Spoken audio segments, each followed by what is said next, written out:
Hi, Phyllis here from southernfrugal.com. This afternoon I'm going to have to go ahead and freeze some tomatoes. There they are. Now these are not as nice a tomato as we usually have just because we've had a tremendous amount of rain this year.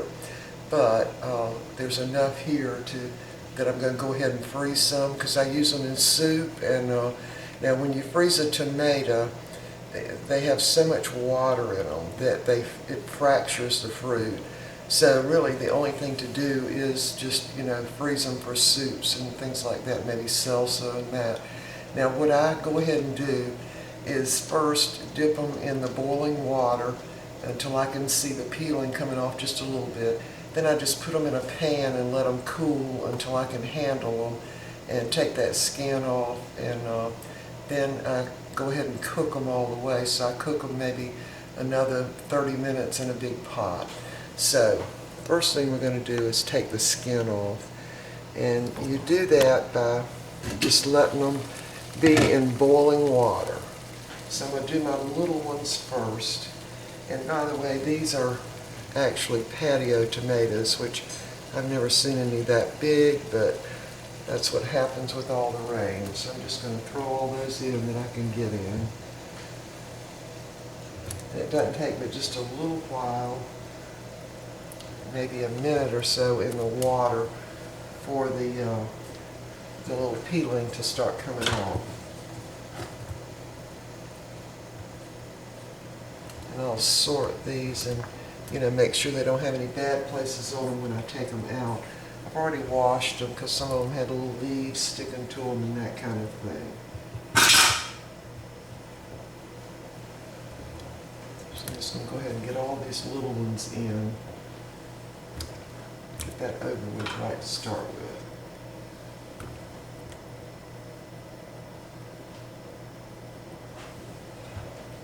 Alright, now I want to tell you about where we get the seeds for our tomatoes.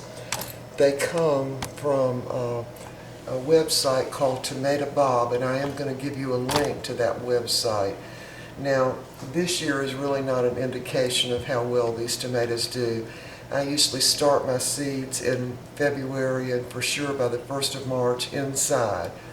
And the best way to germinate anything that you're, fixing or planting ahead of time is right on top of either your freezer or your refrigerator, because that's where it expels the heat, and it just makes a perfect temperature for sprouting things, in those little peat pots, or in my case I just use any kind of container, usually a styrofoam cup, and they sprout really well. But anyway, I wanted to share with you, if you go to www.tomatobob.com, you're going to see this tremendous website, and he's going to show you every kind of heritage tomato imaginable, and they are all quite good. Okay, so I'll name a few of them, but first I think I'm going to have to take these out of the water now. All you want to do is see some of the skin coming off. That way you know they're ready. Now remember, I'm going to completely cook these anyway, so it doesn't matter if they stay in the water for a while. And just feel the skin. It's ready to come off of them. And also, when I'm getting the skin off any little bad places on the tomato, I'll go ahead and get those off then.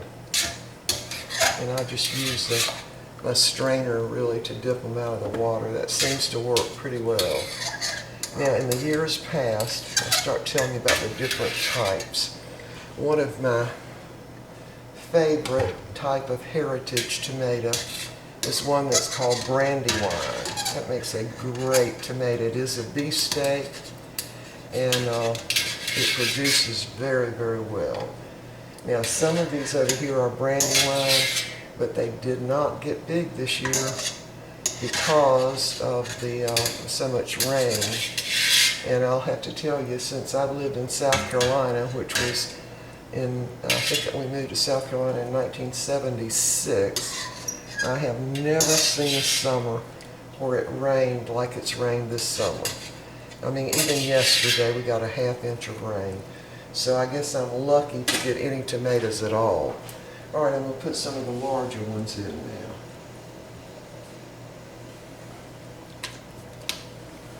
I'll just drop them in.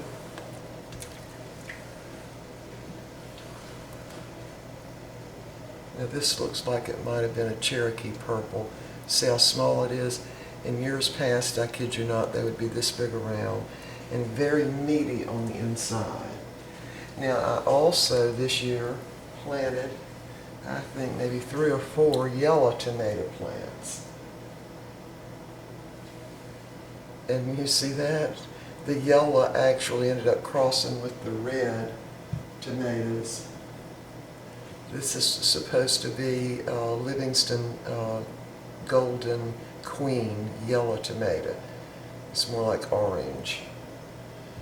Anyway, all right, I've got to get this back to a boil real quick. And anyway, so I wanted to tell you some of the other brands. Okay, Brandywine. I'll just show you this. Hope you can see that. So, Brandywine, Cherokee Purple. Now this Campbell's tomato was developed by the Campbell Soup Company in the 1950s, and I'll have to say that of all the tomatoes we've ever planted, this produces the best, virtually disease-free. And this is another good one, Caspian Pink. It's a mild and great tasting tomato. And of course the Livingston Golden Queen. Now, my seeds are 3 years old that I planted this year. I know, I just didn't want to have to order anymore. And they came up and they didn't produce as well, but you know, the first and second year they produced great. And I do keep my seeds in the freezer. Now here's one you don't want to get. I mean, this Anna Russian drove us crazy. We had, I don't know, maybe 5 or 6 plants that were Anna Russian. That plant produced over and over. I mean, you could not pick them fast enough. But the problem was they had a real thin little outer layer and just tons of seeds. When you sliced them open, they almost didn't even look like a tomato. They had so many seeds in them. All right, so that's my little spill for Tomato Bob. And he is, I believe he is in Pennsylvania, very reputable. And usually when you order something from them, they send you several extra little packs of different kinds of tomatoes to try.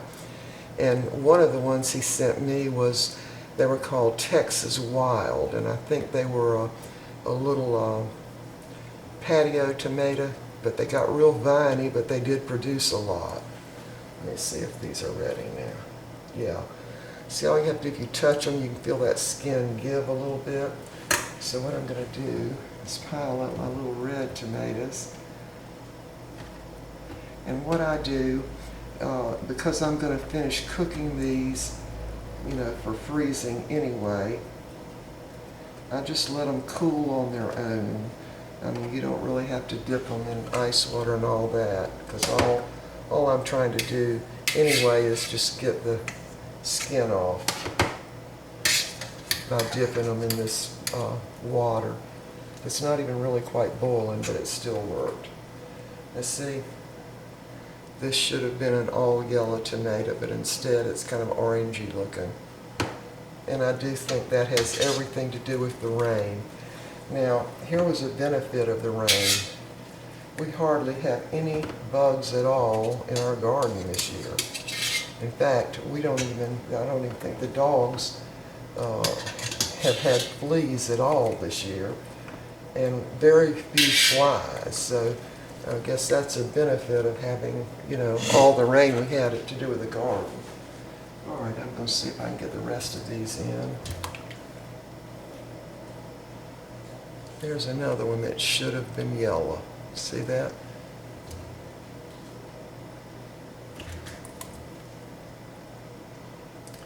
Another yellow one that's really more orange.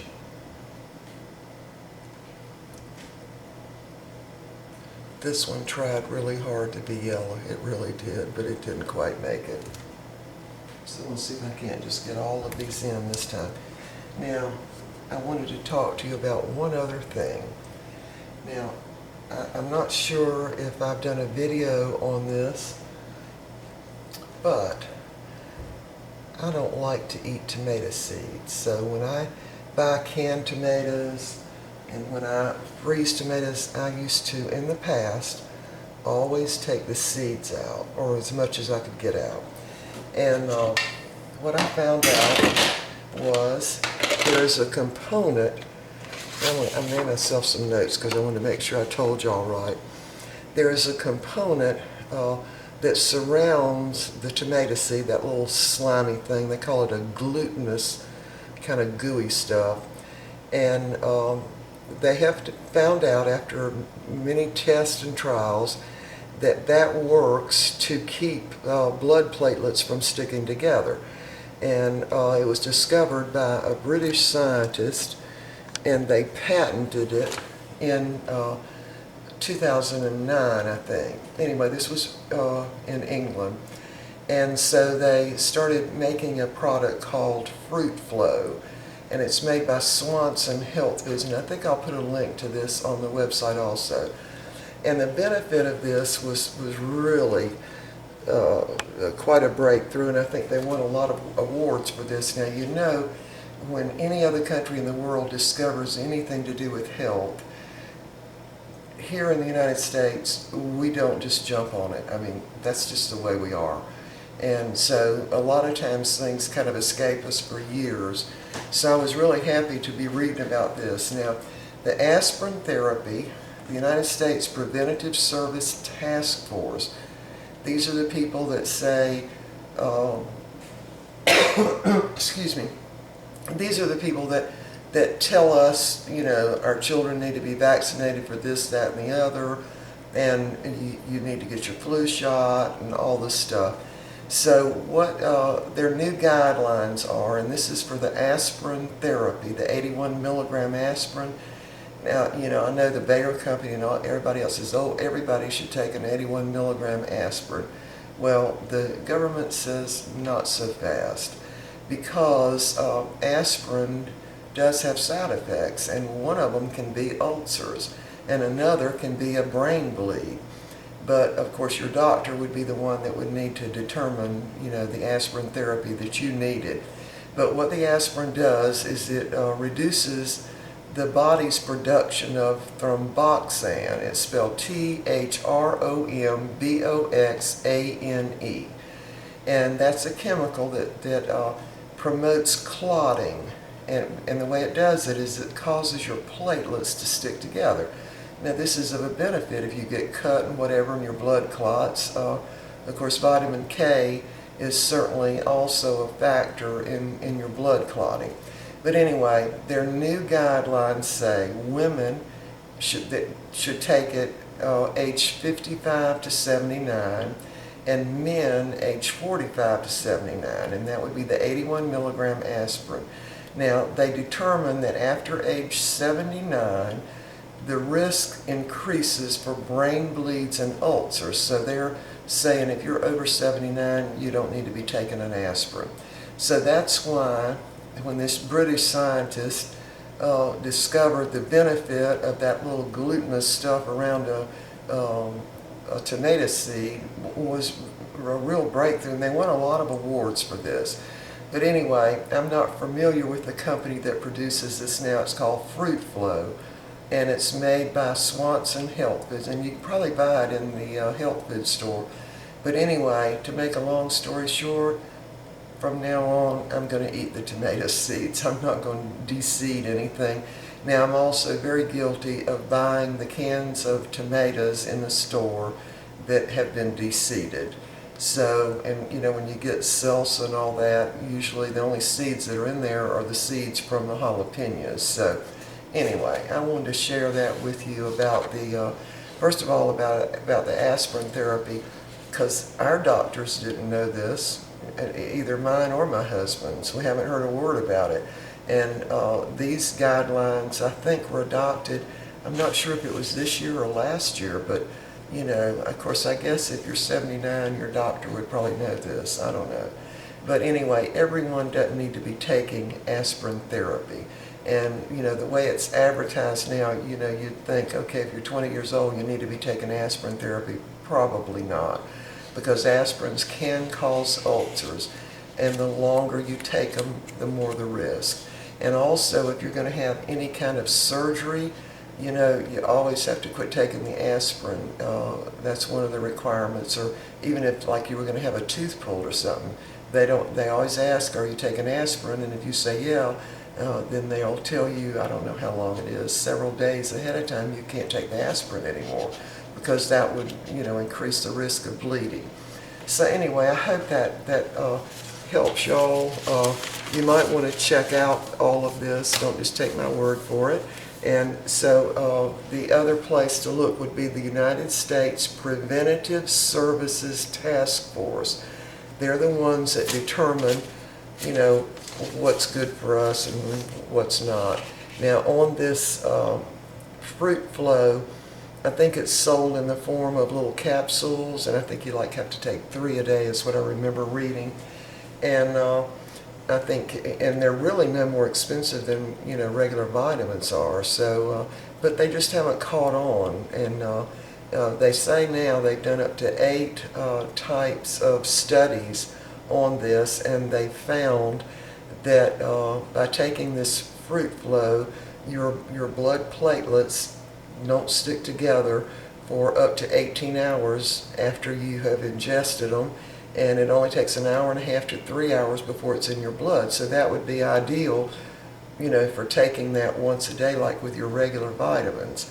But anyway, we're thinking about it, okay? We're just thinking about it, but I wanted to call your attention to that, and so you maybe could look that up too. But anyway, in the meantime, eat your tomato seeds. They're really good for you, okay? All right, I think I've talked my way through this now, and these tomatoes are ready also. So I'm just going to take these out, and what I'll do is after I've taken the skin off, I'll show you how I cook them in the pot and then get them ready to freeze. All right, we'll be back in a little while. Okay, we are back, and I have completed peeling all the tomatoes and somewhat cut them up, and I put them in this pot, and I've really got the burner on a medium. And I'm going to bring them to a boil, and then I'm going to boil them for about 20 minutes. Then I will set the whole pot in a sink of water and try to hurry up the cooling.